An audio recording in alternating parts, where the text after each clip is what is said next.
আসসালামু আলাইকুম, কেমন আছেন সবাই? রোকসানা ড্রিম কুকবুকে সবাইকে স্বাগতম জানাচ্ছি পাউরুটি দিয়ে গোলাপ জামুন রেসিপিটি দেখার জন্য। আজকে আপনাদের সাথে পাউরুটির গোলাপ জামুন মিষ্টি বানিয়ে দেখাবো।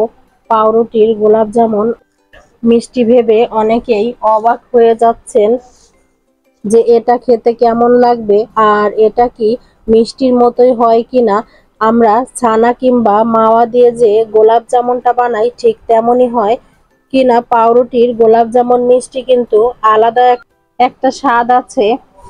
এটা বানানো সহজ, খেতেও ভালো লাগে। গোলাপ জামুন মিষ্টি বানানোর জন্য আমি এখানে 6 পিস পাউরুটি নিচ্ছি। তারপর আমি যেই ব্রাউন অংশটা আছে সেটাকে কেটে বাদ দিয়ে দিব। গোলাপ জামুন মিষ্টি বানাতে গেলে কিন্তু এই ব্রাউন অংশটা নেওয়া যাবে না। এটা দিয়ে কিন্তু আমরা ব্রেড ক্রাম্বস বানিয়ে নিতে পারবো। পাউরুটির ব্রেড ক্রাম্বস বানানোর একটা ভিডিও আমার চ্যানেলে আছে, চাইলে দেখে নিতে পারেন। ডিসক্রিপশনে লিঙ্কটা দেয়া থাকবে। পাউরুটির স্লাইসটাকে ব্রাউন অংশ থেকে আলাদা করে নিয়েছি, এটাকে বাদ দিয়ে দিলাম। এখন এটাকে এভাবে কেটে নিব, তারপর এটাকে এভাবে কেটে নিচ্ছি। তো সবগুলো স্লাইস আমি প্রথমে ব্রাউন অংশটাকে কেটে বাদ দিয়ে নিব, তারপর এভাবে কেটে নিচ্ছি। সবগুলো পাউরুটি স্লাইসকে কেটে টুকরো করে নিয়েছি। আর এখানে নিয়ে নিলাম একটা ব্লেন্ডারের জার। এই জারের মধ্যে পাউরুটি টুকরোগুলো দিয়ে দিয়েছি আর ভালো করে এই পাউরুটির টুকরোগুলোকে গুঁড়ো করে নিতে হবে। জারের ঢাকনাটা লাগিয়ে এটাকে ভালো করে ব্লেন্ড করে নিচ্ছি। পাউরুটি গুঁড়োগুলো আমি নিয়ে নিয়েছি একটা বাটির মধ্যে। আর দেখুন এগুলো কত সুন্দর গুঁড়া হয়েছে। এখন আমি এখানে 2 টেবিল চামচ মতো গুঁড়া দুধ দিয়ে দিচ্ছি। আমি এখানে হাফ কাপ গরুর দুধ নিয়ে নিয়েছি আর এই দুধটা নিয়ে অল্প অল্প করে আমি ডোটা বানিয়ে নিব। পাউরুটির ডোটা যখন বানাবো অল্প দুধ দিয়েই কিন্তু মিষ্টির জন্য ডোটা বানাবো। যদি বেশি দুধ এখানে দিয়ে দেই তাহলে এটা নরম হয়ে যেতে পারে। অল্প অল্প করে দুধ দিতে থাকবো আর মেশাতে থাকবো। আর মেশাতে মেশাতেই বুঝতে হবে যে কি পরিমাণ দুধ আমাদের লাগবে। আর হাত দিয়ে কিন্তু ভালো করে মথে নিতে হবে। অল্প অল্প দুধ দিয়েই গোলাপ জামুন মিষ্টির জন্য ডোটা বানিয়ে নিয়েছি। আর এটা কিন্তু দেখুন কতটা আঠালো হয়েছে। আর যে দুধটা নিয়েছিলাম তার থেকে আমার হাফ কাপের কিছুটা কম লেগেছে। এর থেকে বেশি দুধ দেই তাহলে কিন্তু মিষ্টির ডোটা নরম হয়ে যাবে।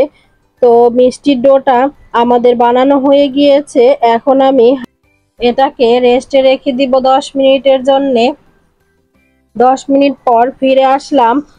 এখন এখান থেকে অল্প করে হাতের মধ্যে ডো নিয়ে নিব, তারপর এটাকে গোল আকার করে দিব। যেহেতু গোলাপ জামুন মিষ্টি গোল গোল হয় সেই ক্ষেত্রে আমি এটাকে গোল গোল করে বানাবো। আপনারা চাইলে কিন্তু লম্বাটে শেপ দিয়েও বানাতে পারেন। এটাকে একটু গোল আকার শেপ করে নিয়েছি। এখন 2 হাতের তালু দিয়ে এটাকে ঘুরিয়ে বল তৈরি করে নিব। আর একটা জিনিস কিন্তু খুবই ইম্পর্টেন্ট, মিষ্টির গায়ে যেন কোনো রকম ফাটল না থাকে। যদি মিষ্টির গায়ে ফাটল থাকে সেক্ষেত্রে মিষ্টিটা তেলের মধ্যে ফেটে ছড়িয়ে যাবে। এই যে একটা আমি বানিয়ে নিয়েছি, তো এভাবে সবগুলো মিষ্টি বানিয়ে রেডি করে নিব।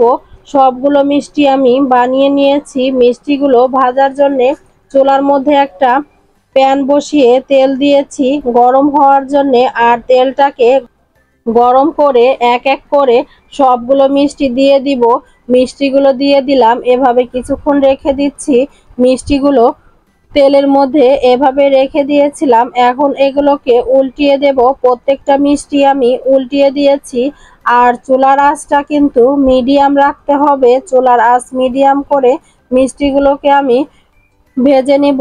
এখন মিষ্টিগুলো উল্টানো হয়ে গিয়েছে। তারপর মিষ্টিগুলোকে ভাজার পরে আমি আপনাদের দেখাই দিচ্ছি। আরো 4 থেকে 5 মিনিট ভেজে নিতে হবে। দেখতেই পাচ্ছেন মিষ্টিগুলো কিন্তু আমার হয়ে গিয়েছে, লালচে কালার হয়ে গিয়েছে। মিষ্টিগুলো আমি উঠিয়ে নিলাম। এখন আমি মিষ্টিগুলোকে শিরার মধ্যে দিয়ে দিব। এখন আমি শিরায় দিয়ে দিচ্ছি। শিরায় দিয়ে দিলাম, ঢাকনা দিয়ে ঢেকে 5 মিনিট জাল করব। 5 মিনিট মিষ্টিগুলোকে ঢাকনা দিয়ে ঢেকে জাল করেছি। ঢাকনাটা উঠিয়ে নিব। আর দেখুন মিষ্টিগুলো কিন্তু ফুলে আরো বড় হয়ে গিয়েছে। এখন আমি চুলাটা বন্ধ করে এই শিরার মধ্যে মিষ্টিগুলোকে রেখে দিব 2 ঘন্টার জন্য। তাহলে 2 ঘন্টা পর মিষ্টিটা ফুলে তুলতুলে হয়ে গিয়েছে। ব্যাস তৈরি হয়ে গেল আমার পাউরুটি দিয়ে গোলাপ জামুন মিষ্টি রেসিপি।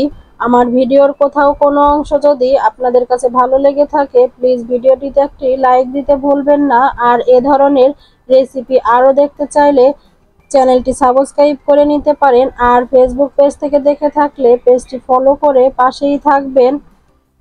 আর এই কাজটি অলরেডি করে থাকলে আপনাকে অসংখ্য ধন্যবাদ। সবাই অনেক বেশি ভালো থাকবেন। আল্লাহ হাফেজ।